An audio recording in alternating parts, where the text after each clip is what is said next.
حسد، لالچ اور بدلے کی آگ یہ انسان کی تباہی کے بہت بڑے ہتھیار ہیں۔ پولیس آفیسر کی اکلوتی اور لاڈلی بیٹی، اس کو ایک ایسی موت دی گئی جس کو بیان کرنے کے لیے میرے پاس الفاظ نہیں ہیں، میرے پاس وہ ہمت نہیں ہے جس ظلم کا وہ نشانہ بنی۔ میں انسٹاگرام سکرول کر رہی تھی تو میرے سامنے ایک ایسی ویڈیو آئی ہے جسے دیکھ کے، جو واقعہ سن کے میں اتنی حیران اور اتنی مینٹلی طور پر ڈسٹرب ہو گئی کہ میں وہ بیان نہیں کر سکتی۔ کوئی انسان اتنا ظالم اور سفاک کیسے ہو سکتا ہے؟ اس سٹوری کو مکمل جاننے کے بعد یقین جانیے میری روح کانپ اٹھی۔ کوئی اس حد تک ظلم کیسے کر سکتا ہے جو 8 مہینے کی حاملہ لڑکی کو اتنی بے دردی سے مار سکتا ہے؟ اس کے بازو کاٹ دیے، اس کی ٹانگیں کاٹ دی، اس کا جو سر ہے وہ جسم سے علیحدہ کر دیا۔ گھروں میں جو چھوٹی موٹی رنجشیں ہو جاتی ہیں، ان رنجشوں کو منافقت کا روپ دھارا گیا۔ اس منافقت اور حسد کی آگ میں بدلہ لینے کا پلان پہلے سے ہی بنایا جا رہا تھا۔ زارا جو ایک پولیس آفیسر کی بیٹی ہے، 8 مہینے کی حاملہ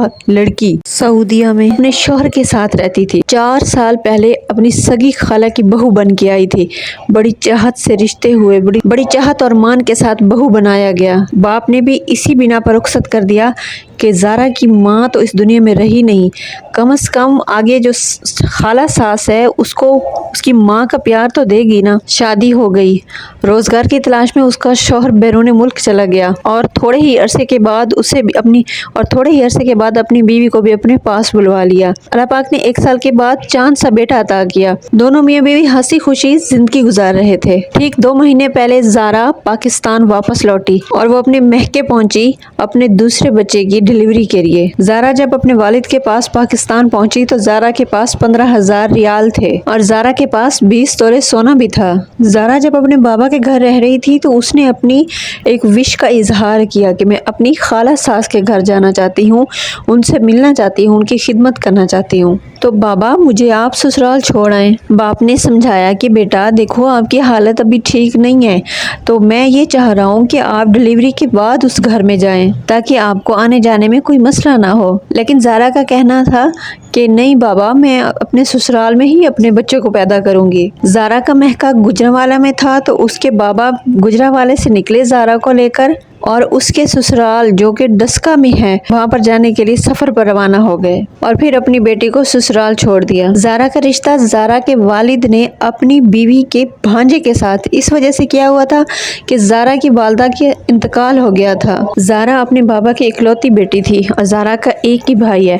دوسری طرف جو زارا کے ہسبینڈ ہے قدیر، وہ بھی اپنے ماں باپ کا اکلوتا بیٹا ہے۔ قدیر کی 4 بہنیں یعنی زارا کی 4 نندیں ہیں۔ اس بنا پر وہاں پہ رشتہ کر دیا کہ میری بیٹی کو وہاں پر ماں جیسا پیار ملے گا۔ اس کی سگی ماں تو اس دنیا کو چھوڑ کر چلی گئی، لیکن جو خالہ ہوتی ہے وہ بھی ماں برابر ہوتی ہے، اسے ماں جیسا پیار دے گی اور اسے ماں کی کمی محسوس نہیں ہوگی۔ لیکن زارا کے باپ کو کیا پتا تھا کہ جہاں میں اپنی بیٹی کو اتنے مان سے رخصت کر رہا ہوں، وہی اس کی خالہ اس کی قاتلہ بن جائے گی۔ اپنے ان خون کے رشتوں پر اندھا اعتبار کر کے زارا کے بابا نے زارا کی رخصتی اس گھر میں کر دی۔ زارا جب اپنی ڈیلیوری کے لیے اپنے سسرال پہنچی تو وہاں پر ایک بہت بڑے پلانر بیٹھے تھے۔ زارا کی ساس، اس کی نند اور زارا کی نند کا بوائے فرینڈ جو کہ لاہور میں رہتا تھا اور جس کا نام سونی ہے، یہ آلریڈی پلان کر چکے تھے کہ زارا کی جان لینی ہے۔ اب حسد یہ تھا کہ میرا بیٹا اپنی بیوی سے اس حد تک پیار کیوں کرتا ہے،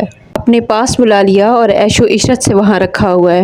دوسری چیز جو لالچ میں کنورٹ ہو رہی ہے وہ زارا کے پاس 20 تولے سونا ہے، زارا کے پاس 15,000 ریال ہیں۔ ان کی چاہت یہ تھی کہ یہ ہم سب کچھ اس سے چھین لیں، لیکن شاید وہ یہ بھول گئی تھی کہ جو ہم ظلم کر رہی ہیں زارا کے ساتھ، زارا کا اپنا باپ ASI آفیسر ہے۔ انہیں تو شاید نہ خدا کا خوف تھا اور نہ ہی انسان کا۔ جیل کی قید، پھانسی کے پھندے اور خدا کا خوف تو ان کے دل میں تھا ہی نہیں، اور خدا کے خوف ان سب چیزوں کو پس سے پشت چھوڑ کر زارا کے قتل کی پلاننگ کی گئی۔ زارا کی ساس کا نام سغرا بی بی، زارا کی نند کا نام یاسمین، اور اس واردات کا تیسرا ملزم یعنی زارا کی نند کا جو بوائے فرینڈ تھا جس کا نام سونی۔ اب زارا ابھی پہنچی ہی تھی، ابھی پہلا ہی دن تھا جب ان کی پلاننگ کمپلیٹ بن چکی تھی تو زارا کو